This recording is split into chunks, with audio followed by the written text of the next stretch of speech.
আসসালামু আলাইকুম। সঞ্চয়পত্রের interest rate বা মুনাফার হার যাই বলেন, সেই রেট কি আসলে কমে যাবে আবার? এই নিয়ে কিন্তু একটি আলোচনা আসলে চলছে। তো বিষয়টা নিয়ে আমি একটু আলোচনা করি আপনাদের সামনে। তো সঞ্চয়পত্রের এখন যে রেটটা, সেই রেটটা মেবি জানুয়ারি মাস থেকে কার্যকর হয়েছে এবং এটা ৬ মাসের জন্য একটি সরকার রেট ঘোষণা করেছিল। সেটা জুন পর্যন্ত এই রেটটা কার্যকর। তো এই রেটটা যখন ঘোষণা করা হয়েছিল, তখন আলোচনাটা এরকম ছিল যে গভর্নমেন্ট যে ট্রেজারি বিল বন্ড কেনাবেচা করে, সেই ট্রেজারি বিল বন্ডের ইন্টারেস্ট রেটের সাথে মিল রেখে সঞ্চয়পত্রের রেটটা সরকার নির্ধারণ করেছে এবং এটা ৬ মাসের জন্য এই রেটটা দিয়েছে এবং ৬ মাস পরে সরকার আবার নতুন করে সঞ্চয়পত্রের রেট জারি করবে। তো এখন কথা হলো যে গভর্নমেন্টের যে ট্রেজারি বিল বন্ডের রেট তখন ছিল, তখন গভর্নমেন্টের ট্রেজারি বিল বন্ডের রেটের সাথে ঠিক মিল রেখেই সরকার সঞ্চয়পত্রের রেটটা কিন্তু দিয়েছিল এবং তা আগের রেটের চেয়ে বেড়েছিল আপনারা জানেন এবং সেটা জুন পর্যন্ত কার্যকর।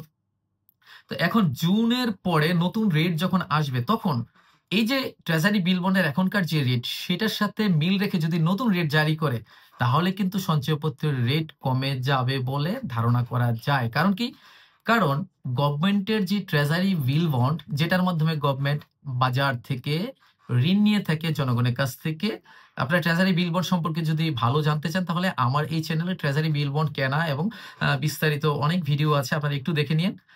তো ওই ট্রেজারি বিল বন্ডের ইন্টারেস্ট রেট কিন্তু কিছুটা কমেছে এবং ট্রেজারি বিল বন্ডের ইন্টারেস্ট রেট এই কমার কারণে সঞ্চয়পত্রের নতুন রেট যখন জুলাই মাস থেকে কার্যকর হবে এবং সরকার যদি রিভাইজ রেট জারি করে, এই রেটটাকে যদি এটা সরকার এটাও করতে পারে যে এখন যে রেটটা আছে এটার মেয়াদ আবার বাড়ায় দিতে পারে। তাহলে তার কোনো সমস্যাই না। বাট এই ট্রেজারি বিল বন্ডের রেট কিছুটা যেহেতু কমেছে, তাহলে সেটার সাথে মিল রেখে যদি নতুন সঞ্চয়পত্রের রেট সরকার আবার জারি করে, তাহলে কিন্তু সঞ্চয়পত্রের ইন্টারেস্ট রেট কিছুটা অবশ্যই কমতে পারে। তাই আমার এই চ্যানেলের যারা দর্শক তাদেরকে আমি বলব, আপনাদের যদি প্ল্যানিং থাকে যে সঞ্চয়পত্রে আপনারা ইনভেস্ট করেন, তাহলে আমার পরামর্শ থাকবে আপনারা জুন মাসের মধ্যেই ইনভেস্টটা করে ফেলেন। তাহলে কি আপনারা এই বর্ধিত রেটে আপনারা আ সঞ্চয়পত্রের মুনাফা পেতে থাকবেন।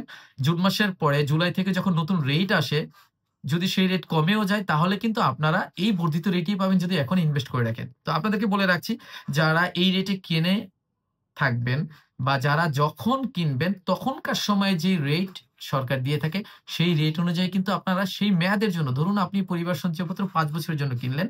তাহলে ৫ বছর পর্যন্ত কিন্তু যেদিন কিনেন সেদিনকার রেট অনুযায়ী আপনি ৫ বছর পর্যন্ত আপনার অ্যাকাউন্টে মুনাফা পাবেন। তো যাই হোক দর্শক, আপনারা নিয়মিত আপডেটেড থাকতে আমার চ্যানেলটি সাবস্ক্রাইব করুন। আর ভিডিওটি যদি ভালো লেগে থাকে তাহলে পরবর্তী আপডেটের জন্য অবশ্যই লাইক, কমেন্ট করবেন এবং সাবস্ক্রাইব করতে ভুলবেন না। ধন্যবাদ। আসসালামু আলাইকুম।